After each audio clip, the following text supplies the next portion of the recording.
Assalamualaikum warahmatullahi taala wabarakatuh. Alhamdulillahi rabbil alamin.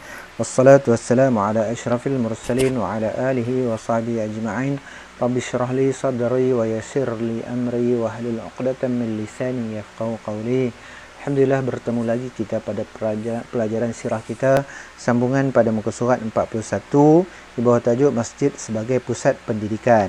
Sebelum ni kita baca peranan masjid dalam pembangunan negara Islam, daripada Masjidil Nabawi, Masjid Quba, Masjid Nabawi dan Masjidil Haram. Kemudian peranan masjid dalam pembangunan negara Islam. Yang pertama itu masjid sebagai pusat ibadat. Yang kita baca dulu. Kemudian tersambung pada masjid sebagai pusat pendidikan. Satu, masjid merupakan pusat untuk menyampaikan dan menyebarkan ilmu serta dakwah Islam kepada orang ramai, sama ada ilmu duniawi maupun ukhrawi. Masjid dah tempat asalnya. Sebelum ni zaman Nabi mengajar di masjid, dan sebelum-sebelum ni pun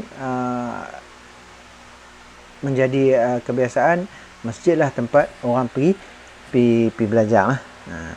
Sampai sekarang ni pun ada lagi kita belajar di masjid kan. Tetapi saat bila ni dah ada sekolah, maka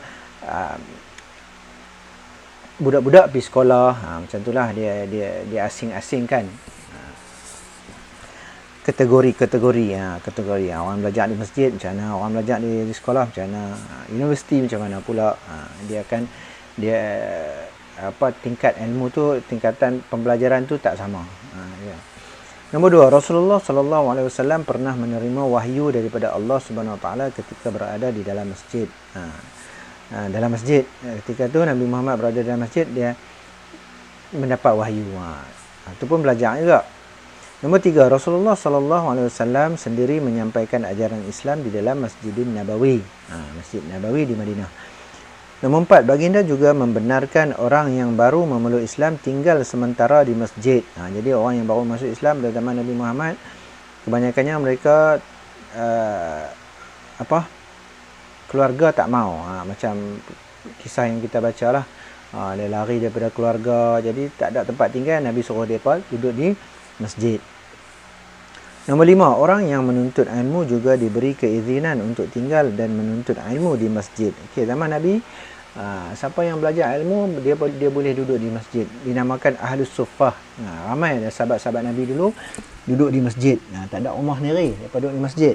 Bukan tak ada yang setengah ada rumah, tapi dia nak duduk di masjid, dekat dengan Nabi dan sentiasa tidak ketinggalan dengan apa yang Nabi ajak. Seterusnya, masjid sebagai pusat pengurusan dan pentadbiran ekonomi.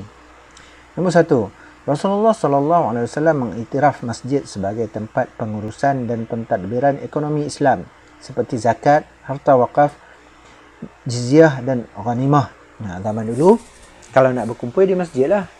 Orang jarang berkumpul di tempat-tempat di rumah orang, jarang lah. Apa-apa saja berkumpul di masjid. Dia bagi zakat, orang nak terima zakat sampai hari ni pun ada lagi lah buat di masjid. Harta wakaf dibagi kat masjid, jadi masjid sedekah kat orang ramai. Jizyah, tempat bayar cukai. Bagi orang yang bukan Islam, dia duduk di dalam negara Islam, dia bayar jizyah, cukai. Dan ghanimah, harta rampasan perang.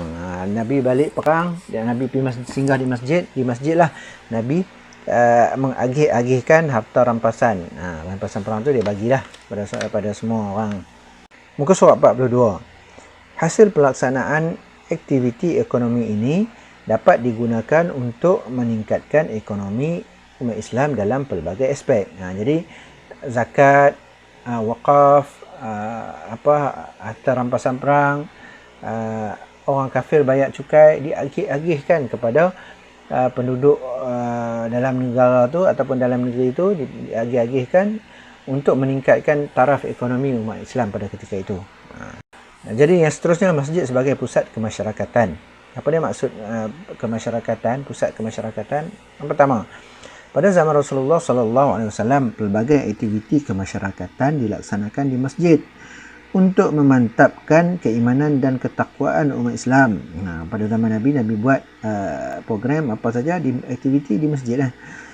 Hal ini dapat melahirkan umat Islam yang bersatu padu dalam membangunkan negara Islam. Jadi bila buat di masjid, semua orang Islam pada ketika itu dia berkumpul dan dia mengikuti apa saja pendidikan ataupun aktiviti yang dilaksanakan.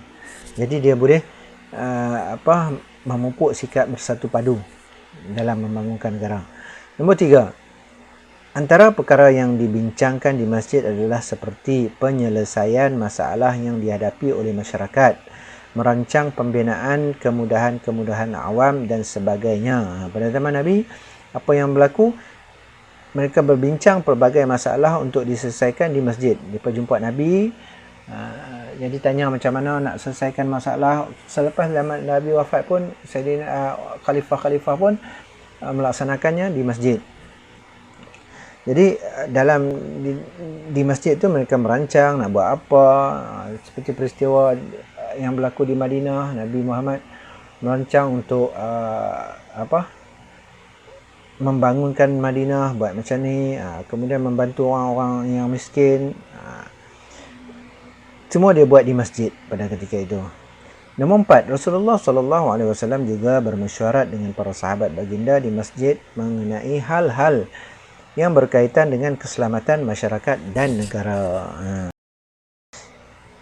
Seterusnya, masjid sebagai pusat politik. Masjid sebagai pusat politik. Apa maksud dia?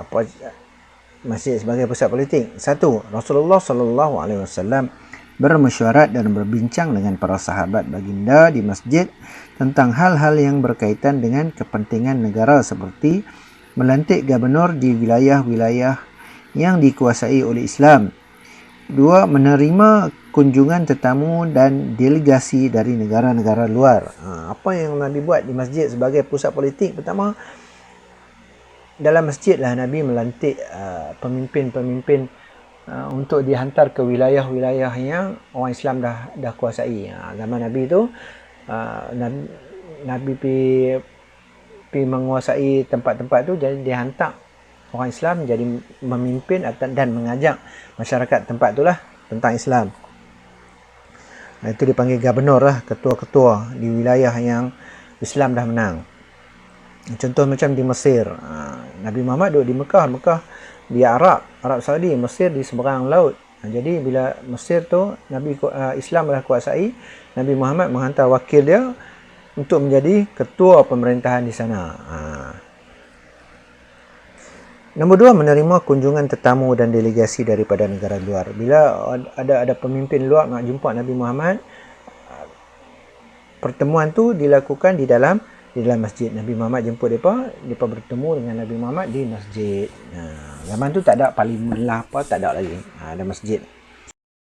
Baik, tengok pada muka surat 43 ada latihan 1. Latihan 1 ada 3 soalan. Buat dalam buku ni, jawab dalam buku ni, tangkap gambar. Tak payah buat dalam buku tulis, tak apa. Buat dalam ni, tangkap gambar, hantar saya. Dan muka surat 44 ada latihan 2, lengkapkan teks silang kata di bawah. Lengkapkan teks silang kata di bawah, dan dia dah bagi ada clue-clue dia, ada huruf-huruf yang dia dah bagi.